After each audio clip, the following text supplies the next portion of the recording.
bueno, lamento la demora, lo que pasa es que cuando son textos así más, o trabajos más, que tienen la parte de elaboración, más reflexivos, de comparación y todo, bueno, por supuesto que lleva un tiempo, ¿sí? Puede ser que algunos trabajos sean más tipo multiple choice o algo semi-estructurado para que tú también lo puedas corregir más rápido, ¿sí? Pero bueno, por ahora sepan que están todos encaminados, eh, porque me figuran que han entregado las cosas, así que no habría problema. En el caso de que alguna persona tuviera el práctico desaprobado, que no creo, porque como les digo, no he visto errores en lo que he mirado así rápido, no hay problema porque los prácticos se van a promediar. Entonces, esa nota no es determinante, ¿sí? Si ustedes tuvieran un 5, por ejemplo, bueno, y en este práctico sacan un 8, ya se va compensando, ¿sí? Bien. Entonces, no sé si pudieron leer el apunte, porque yo les había dicho que también por ahí es importante que para el práctico, o para la clase en la que vamos a hablar del práctico, podamos llegar con los apuntes ya vistos, ¿sí? Quizá incluso, si ustedes toman apuntes de las clases, bueno, eso también les puede servir, porque son cosas que yo he explicado, que hemos charlado, ¿sí? Pero siempre está bueno ir al material soporte. Por eso la consigna 1, que era la más larga, porque tenía varios puntos para resolver adentro, yo les ponía que tenían que leer el apunte de la página 3 a 9, ¿sí? Para poder resolver esas consignas. Bien. ¿Quién se acuerda del concepto de fenómeno significante?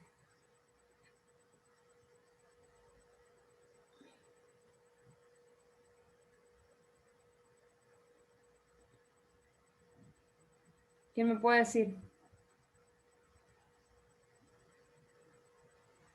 ¿Qué es un fenómeno significante?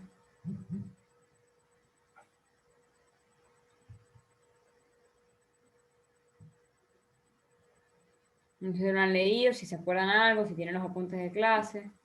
Porque yo en el práctico lo que les estoy pidiendo es dar dos ejemplos, que por supuesto tienen que ser distintos a lo que dice el texto. El texto lo que hace con el ejemplo es ilustrar un concepto. Yo lo que quiero es que ustedes piensen en otros diferentes, ¿sí? Si ponemos el mismo, bueno, no nos estaría quedando la parte más reflexiva, que es también a mí lo que me interesa que ustedes puedan desarrollar. Y sobre todo la escritura también, ¿sí? Entonces, dicho esto, ¿quién podría decirme, o quién se acuerda, o quién tiene a mano, qué es un fenómeno significante? ¿Qué quiere decir la palabra fenómeno?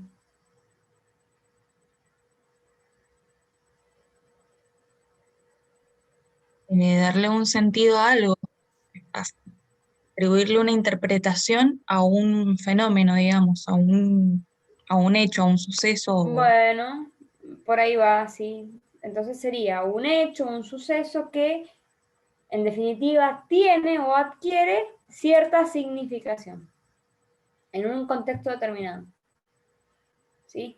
Por ejemplo, un fenómeno significante, que deben estar hartos de escucharlo, pero el término pandemia o coronavirus, ¿sí? Sería un ejemplo de fenómeno significante, porque en definitiva ha implicado una sumatoria de significados que por ahí antes no los teníamos incorporados, ¿sí? Históricamente han habido pandemias, pero bueno, ahora en este momento es la que nos toca vivir y por ahí, no sé, en la época de la peste negra, esas cosas, ninguno de nosotros estaba, entonces no tenemos manera de saber cómo era. Bueno, entonces, el coronavirus es un fenómeno significante.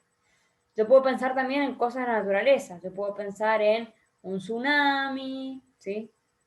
Un terremoto.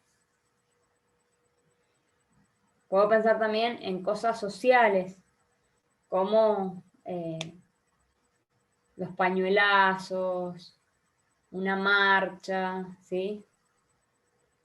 Entonces, fíjense, es importante que podamos hacer esta distinción porque si bien los fenómenos significantes como tal pueden tener algún que otro símbolo, por ejemplo, en una marcha puede haber una pancarta así con una leyenda o con alguna indicación, o el pañuelazo, ¿sí? Bueno, puede ser de un color o del otro. pero el fenómeno en sí no es el símbolo, o sea, no es equivalente, ¿sí? Porque el fenómeno es esa situación, ese suceso, como dijeron, ese hecho que adquiere una determinada significación, ¿sí? Que puede ir acompañado de símbolos, sí, o no. El terremoto por ahí, bueno, es algo más natural, ahí sería un signo, ¿sí? Bueno, puede ser tsunami, podemos pensar en cosas económicas como inflación, corralito, ¿sí? Hay varios. Entonces, la idea puntualmente de ese punto, de ese trabajo, es que ustedes puedan escribir o dar dos ejemplos, ¿sí? Pueden pensar otros, porque yo solo he mencionado algunos, es como para que se ubiquen, pero la idea es eso.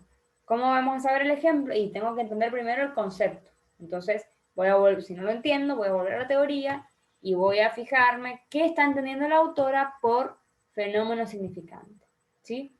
Que acuérdense que estamos en esta idea de la comunicación, ¿sí? Como un proceso semiótico, ¿sí? Entonces, está esta cuestión de la práctica significante. Bien, ¿alguna pregunta hasta ahí?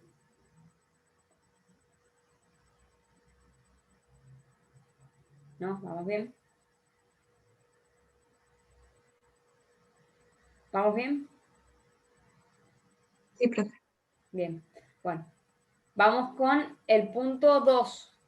2 dentro del punto 1, ¿sí? Que es a partir de la teoría. Yo les pido ahí que hagan una distinción. Fíjense, cuando yo pongo distinguir es marcar las diferencias, marcar cómo es cada cosa, qué implica, qué supone, qué definición tendría, ¿sí? Distinguir, dice, entre producción e interpretación y dar un ejemplo diferente al texto. Y después vuelvo a poner distinguir, pero ahora quiero que distingan entre significar y comunicar. ¿Quién se acuerda algo de eso?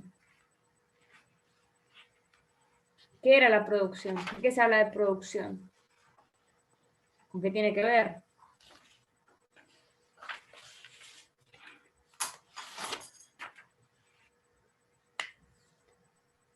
Profe, es querer darle significado a una opción, a acción, a un objeto, a alguna palabra. Sí, más que darle significado, tiene que ver con hacer. O sea, no es darle significado a una acción, es hacer algo, una acción, podríamos decir, o llevar a cabo una acción, que en definitiva sí va a tener cierta significación, pero no es que yo le doy significado a la acción, sino que la cosa es hacer la acción, ¿sí? Mientras interpretar o interpretación tiene que ver con qué? Decíamos con los conceptos o los términos de reconocer y comprender, ¿sí? Entonces, ¿se acuerdan? En el texto estaba el ejemplo de un actor, una obra de teatro, que sería la cuestión de la producción, o sea, hay una praxis, digamos, y en el caso de la interpretación, el ejemplo que da es un detective. ¿Por qué? Porque, bueno, el detective ¿qué hace? Busca los indicios y los va hilando, va reflexionando para darle una cierta interpretación justamente a eso, ¿sí? O sea, reconoce que hay, bueno, acá hay una bala, entonces se produce un disparo, bueno, acá hay sangre, entonces se produce una herida, ¿sí? Bueno, o sea, hay un reconocimiento y Profe, una comprensión al respecto, sí. pero también decía como que había, como que pueden ser pistas que estén hechas a propósito. Sí, sí, podría ser. Pero es un buen ejemplo en el sentido de, bueno, yo la verdad que a partir de lo que tengo, a una interpretación. Podríamos pensar otros ejemplos, por eso les puse otros ejemplos en todo el texto. ¿Qué se les ocurre? ¿Cuándo hacemos una interpretación?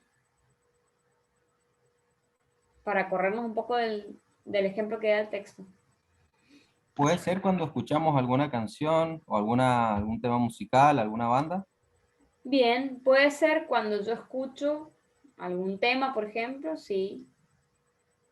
¿Cómo interpreto yo eso? O cómo puede ser, en definitiva, bueno, en el caso de la música, cómo también esa música o esa canción o sea, a mí me sirve o la asemeja un poco a lo que me pasa, mi estado anímico, mi vida, ¿sí? Hay como puede haber una interpretación propia. Bien, ¿y cuándo más?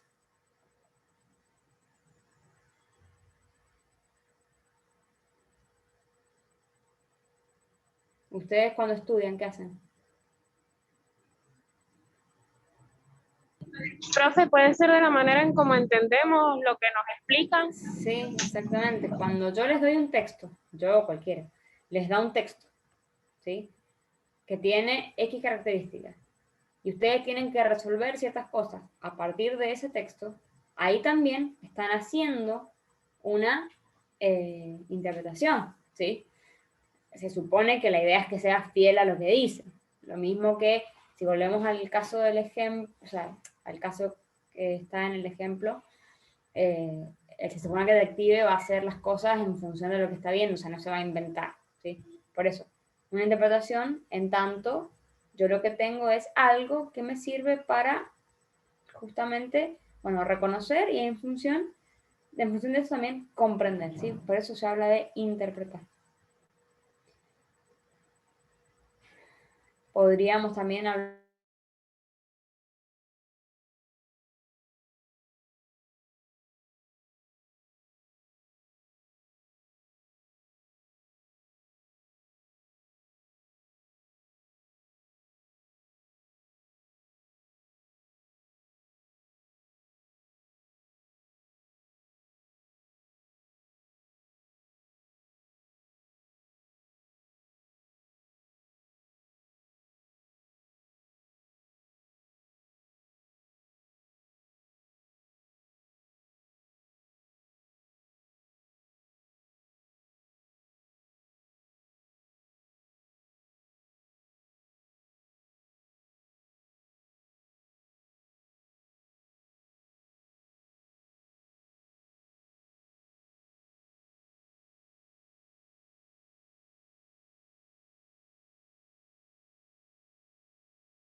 una carta sí es, por ejemplo, esas cartas abiertas que hacen las ONG o que hace incluso un político.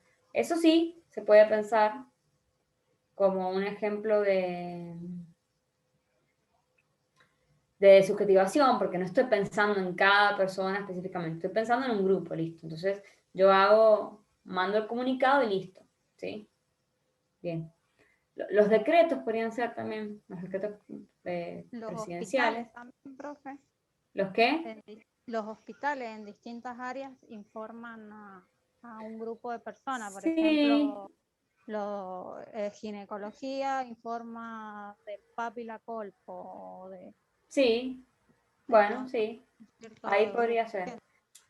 Habría que pensar si un hospital en sí como tal se podría incluir dentro de la comunicación mediática, porque en realidad tiene que ver con los medios, pero en definitiva no estaría mal lo que estabas diciendo, porque en los hospitales también está eso de que, por ejemplo, los carteles informativos están por todos lados. Entonces, ahora vieron que van a cualquier lado con el COVID, o sea, está la personita con el barbijo puesto, la manito lavándose, el alcohol, o sea, hay también como una información justamente masiva, y bueno, no estoy pensando en si la persona se lava o no se lava las manos, hay que lavarse las manos, entonces, en ese sentido es más masivo. Sí, no estaría mal, no estaría mal. Ahí pusieron las propagandas de perfumes cosméticos, productos femeninos, bien, está dedicado a las mujeres, bien, sí. O los avisos de personas que se pueden ir para la vacunación, bien, ahí también hay una cuestión masiva, ¿sí? O sea, eso también se va especificando un poco. Esperen que prenda algo, no. Se va especificando un poco porque yo tengo, por ejemplo, en la primera inscripción, el primer tramo era los mayores de 70, después personal de salud, o sea, pero en definitiva también es esta idea de que yo no pienso en el sujeto individual que compone ese grupo, sino que lo tengo que pensar en un sentido más general. O fíjense, los grupos de riesgo. Bueno, quizá no es que la persona embarazada por estar embarazada sea de riesgo, pero se considera entre el grupo de riesgo, ¿sí? O no quiere decir que por considerar el grupo de riesgo vaya a pasar algo al bebé en el caso de una pandemia o lo que sea. Pero en definitiva sí es algo más generalizado. También estaría bien. Bien, ¿alguna duda hasta acá?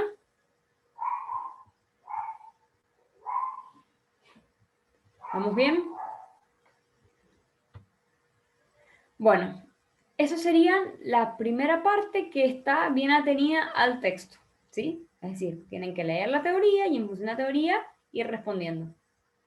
Por supuesto, como les digo, pueden ir al diccionario, pueden preguntar en el Classroom, pueden usar sus términos, eso sí, pero hay conceptos que son propios de la teoría. Ahora, yo después, como el punto 2, ahí sí es como más para que investiguen un poco, yo les propongo que averigüen quiénes fueron algunos de los representantes destacados en la semiótica y en qué consistieron sus aportes, ¿sí? O sea, por ahí lo primero que tendremos que pensar es la definición de la semiótica, ¿sí? ¿Qué idea tienen de semiótica? ¿O con qué lo asocian? ¿O la han escuchado? ¿Qué es la semiótica? ¿La ciencia que estudia qué? O disciplina, si quieren que estudia qué. La pueden buscar ahora. Estudio de los signos, bueno, muy bien. O podríamos decir los diferentes sistemas de los signos que permiten la comunicación entre individuos, bien. Cómo se producen, cómo funcionan. Bien, eso es. Fíjense que nosotros, está esta idea de signo. Nosotros el primer día trabajamos la diferencia entre signo y símbolo. En definitiva, las palabras serían un símbolo, porque el significado está estipulado por el ser humano, ¿sí? Pero no está mal que lo pensemos, solamente un detalle. En el apunte tiene una definición de semiótica, según Juan Magariños, que es que, bueno, son los conocimientos que están destinados por ahí a explicar cómo y por qué un determinado fenómeno adquiere una determinada significación en un determinado momento, ¿sí? Y en realidad esa definición que da Magariños, que la trae a colación Salva, es la que le permite a ella hablar de fenómenos significantes, ¿sí? Que es lo que hablamos al principio. Bien. ¿Quiénes son los representantes destacados? Ahí tienen que buscar, ¿sí? Hay varios. Podrían hablar, por ejemplo, de Saussure, se escribe Saussure con 2 S. Podrían hablar de Peirce, podrían hablar de Umberto Eco, de Roland Barthes. Hay varios. ¿Quién me puede decir algo de alguno de ellos? Que ha escuchado, que ha leído, que puede buscar ahora mismo.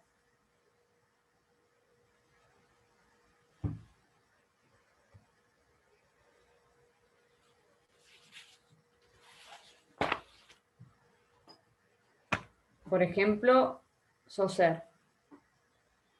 ¿Quién fue? ¿Qué hizo? Así cortito, porque yo les digo algunos de los aportes, o sea, no es que la idea no es que transcriban la biografía ni la teoría del pensador, porque nos volveríamos locos, ¿sí? Sino que se queden con algunas ideas para ubicarnos en qué sentido estamos pensando la comunicación. Saussure, que hablaba, por lo que recuerdo, era del lenguaje, que hablaba del significado y del significante. Sí, sí, muy bien. Es un lingüista, muy bien. Francés, que hizo también... A ver, ya leo. Que tiene que ver con esta distinción, ¿sí? De significante, significado, ¿sí?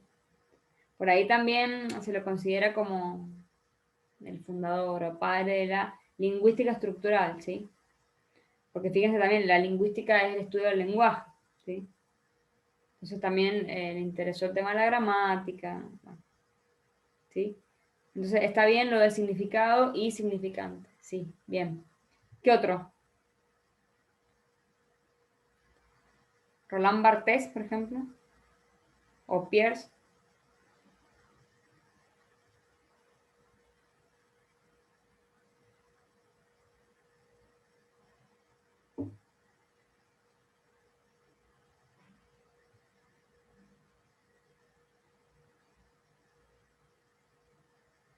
¿Quién fue Charles Peirce?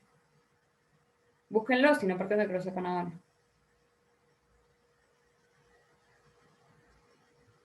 Es para que lo charlemos. ¿Quién fue Charles Peirce? ¿Qué hizo? ¿En qué podemos pensar que fue el aporte?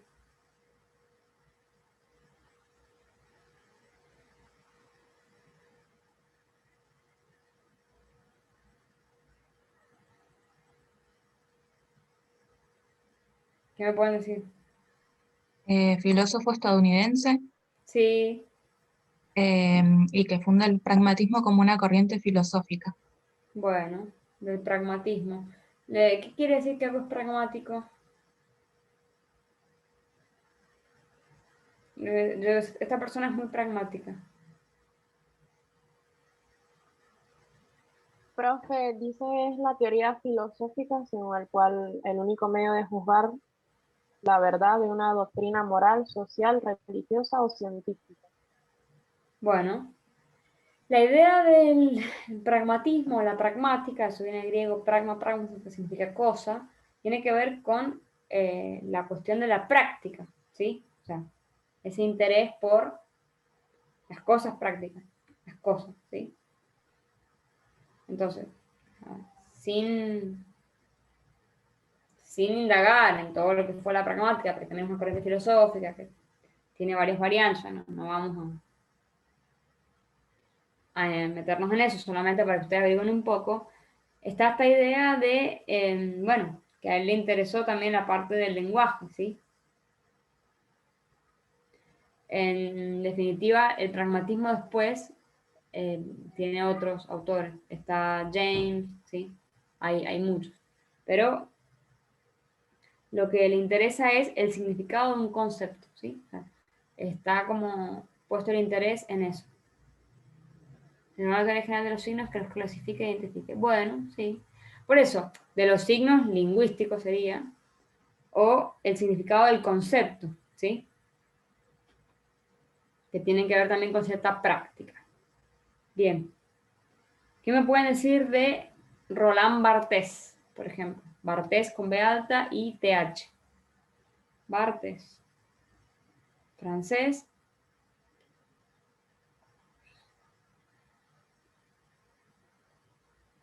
Profe dice, fue un filósofo, teórico Sí. literario, ensayista, crítico y semiólogo francés, quien se interesó y Bien. escribió sobre crítica literaria, filosofía del lenguaje, lingüística, los signos, los símbolos y la fotografía. Bien. Fíjense, más allá de todos los estudios que tuvo, dice semiólogo. La semiología también es otra manera de hacer referencia a la semiótica, ¿sí? Como esa ciencia que les dije recién, que se ocupa de diferentes sistemas de signos, ¿sí? Bueno, semiótica o semiología. Entonces, también hay un interés en eso, ¿sí? Estuvo también, digamos, bueno, es como pertenece a la escuela estructuralista, que el estructuralismo es una corriente que, bueno, eso no lo vamos a trabajar porque no tiene que ver con la comunicación, pero sí recibió la influencia de Saussure, ¿sí? Y Jacobson, justamente, que es el que nosotros trabajamos en la teoría funcionalista. Bien, y por ejemplo, Humberto Eco,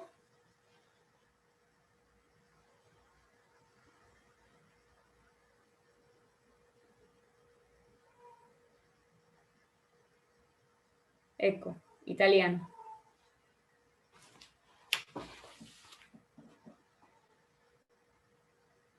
En el apunte está, lo vamos a trabajar también Humberto Eco. Hay una idea Profe, de él. dice, fue un semiólogo, filósofo y escritor italiano, autor de Bien. numerosos ensayos sobre la semiótica, estética, lingüística y filosofía, así como de varias novelas, entre ellas El nombre de la rosa. Bien, eso les iba a decir. La novela muy conocida, que también hay una película, que es El nombre de la rosa, ¿sí? Muy interesante. Si no la han visto, la pueden ver. Si no han leído el texto, lo pueden leer, ¿sí? Bueno, la idea de esto, hay más, o sea, podrían colocar otros. Acá en el práctico yo puse algunos, fíjense, algunos representantes, o sea, a ver, hay un montón, ¿sí? De hecho, yo les decía, hay carreras que tienen una cátedra específica de semiótica, o sea, nos quieren hacer todo lo que hay para estudiar. Con que pongan 3, 4 está bien. Es como para que se ubiquen un poco y que podamos también ver, bueno, de dónde viene todo esto, de cuándo, ¿sí? Porque en realidad el giro lingüístico es algo más contemporáneo. Antes, si bien había un interés por el lenguaje, no se daba tanto como pasa en la contemporaneidad con esta idea del giro lingüístico, ¿sí? Recién puse algo de Parménides. Parménides. Ahí yo lo pongo en duda, porque Parménides fue un filósofo presocrático, es decir, que se ubica en la Grecia antigua y en la primera etapa de la filosofía antigua, que tiene que ver con el periodo naturalista, donde el estudio está centrado en la naturaleza, justamente. Por eso se habla de que son fisiólogos, o sea, que les interesa la fisis. Y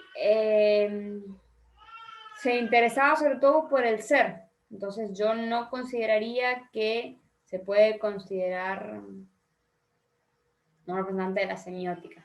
Más allá que él utilice ciertos signos para expresar su teoría, la vía de la opinión, la vía de la verdad o de la razón. Pero yo ahí difiero porque no lo considero de la semiótica, por lo menos en el sentido más contemporáneo, que es lo que estamos trabajando nosotros. Los estoicos, ¿y los estoicos en qué sentido? A ver.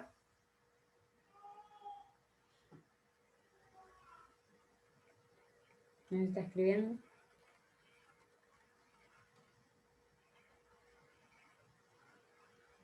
Ah, sí, los estoicos es lo que se llama filosofía helenística, que es como el periodo entre la filosofía antigua y la filosofía medieval.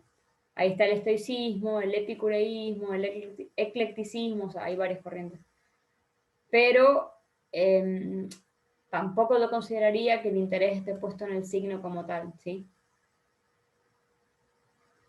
Entonces, obvio que los filósofos han hablado de muchas cosas y que una de ellas puede ser el lenguaje, sí, no lo discuto, por ejemplo, lo habla Nietzsche, lo habla Foucault, pero todos esos filósofos que estamos mencionando son muy contemporáneos. Si nos venimos a Platón, Aristóteles, Sócrates, bueno, todo eso es anterior, ¿sí? O sea, no estaría en la línea de lo que yo estoy pretendiendo, ¿sí? Porque la semiótica, como os digo, es una ciencia más nueva, si queremos, porque es cuando surge el tema del giro lingüístico, ¿sí? Así como en su momento, por ejemplo, en la modernidad se dio el giro copernicano, que era cuando Copérnico propone el heliocentrismo, es decir, bueno, en vez de que la Tierra sea el centro del universo, lo que es el centro del universo es el Sol. Bueno, eso fue todo un cambio, pues se habla de giro, ¿sí? Como una vuelta de pensar. Bueno, el giro lingüístico es también, bueno, es una vuelta, volvamos a pensar el lenguaje. Otro, por ejemplo, puede ser Frege, no me acuerdo el nombre de pila ahora, Frege, puede ser también Austin, John Austin, que algunos de esos vamos a trabajar muy breve, ¿sí? A los filósofos, insisto, no los pondría, al menos no a los que están nombrando en el chat, porque como les digo, la preocupación de esa época era muy diferente a lo que yo estoy entendiendo por semiótica hoy. Entonces, va por otra línea, ¿sí? Bien. Bueno, chicos, entonces, ahí, como les dije, si ponen 3, 4 estaría bien. Por supuesto que no hace falta que todos pongan los mismos. Pueden elegir 3 de los que busquen. Pueden por ahí capaz poner 2 y ampliar un poquito más. Sí, solamente como para que se ubiquen un poco cuando surge esto, que como les digo, es una ciencia, una disciplina un poco más nueva, ¿sí? No tiene siglos y siglos, ¿no? Es como les digo, no es como la filosofía que surge en la Grecia antigua. Bueno, esto es bastante posterior. Profe, tengo una Sí, consulta. consulte. Disculpe. Es No hay problema. hacer como un resumen de la bibliografía y por allí podríamos destacar lo más importante. Sí, no, por eso la bibliografía no es la misma bibliografía que biografía. La biografía son los datos de la vida, ¿sí? Bios, vida, y ahí Biografía, viene eso. biología. La bibliografía es todo lo que el autor, el pensador, el filósofo escribió. Entonces, no se van a poner a leer sobre semiótica. Yo lo que quiero es que ubiquen un poco a algunos pensadores, ¿sí? Eso está, no es que tienen que ir al texto de específicamente, no. También está Ludwig Wittgenstein, ¿sí? Que se escribe Wittgenstein. Ese es otro que podrían encontrar. Simplemente eso, en un párrafo breve indicar, bueno, cuál fue el aporte, por qué se considera que es un semiólogo o un representante destacado de la semiótica, ¿sí? Después se van a medida que van leyendo, se van a dar cuenta de que es como que entre ellos se van apoyando, a ver, por ahí surge uno y después el otro lo toma, ¿sí? Vieron que recién decían, bueno, Barthes también se apoyó en Saussure, o Peirce, bueno, es esta idea, ¿sí? Con las disciplinas pasa esto.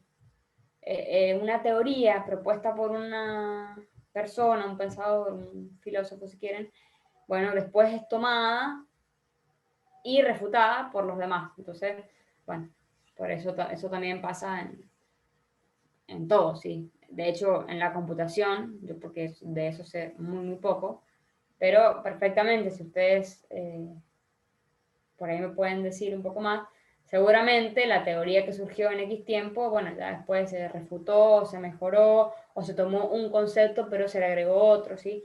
O sea, las grandes teorías, en general, ahora porque estamos en comunicación, entonces, en torno a la comunicación, al lenguaje, a la lingüística, bueno, tienen esto también de que como que se toman cosas y se van mejorando, ¿sí?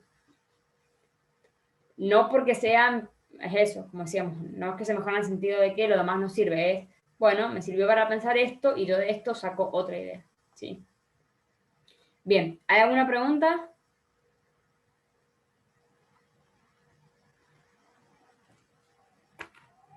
¿No? No, profe. Bueno, chicos, cualquier cosa, saben que está el celular, está el Classroom, o sea, pueden escribir, pueden preguntar. Y bueno, ya en breve les mandaré las notas de los trabajos para que se queden tranquilos. Así no está eso pendiente. Más tiempo, ¿sí? Bueno, profe, gracias. Nos vemos, suerte. Que le vaya bien, chao. Igual a ustedes. Chao, profe. Chao, profe, hasta luego. Hasta Chao, luego. profe, gracias. Nos vemos, de nada.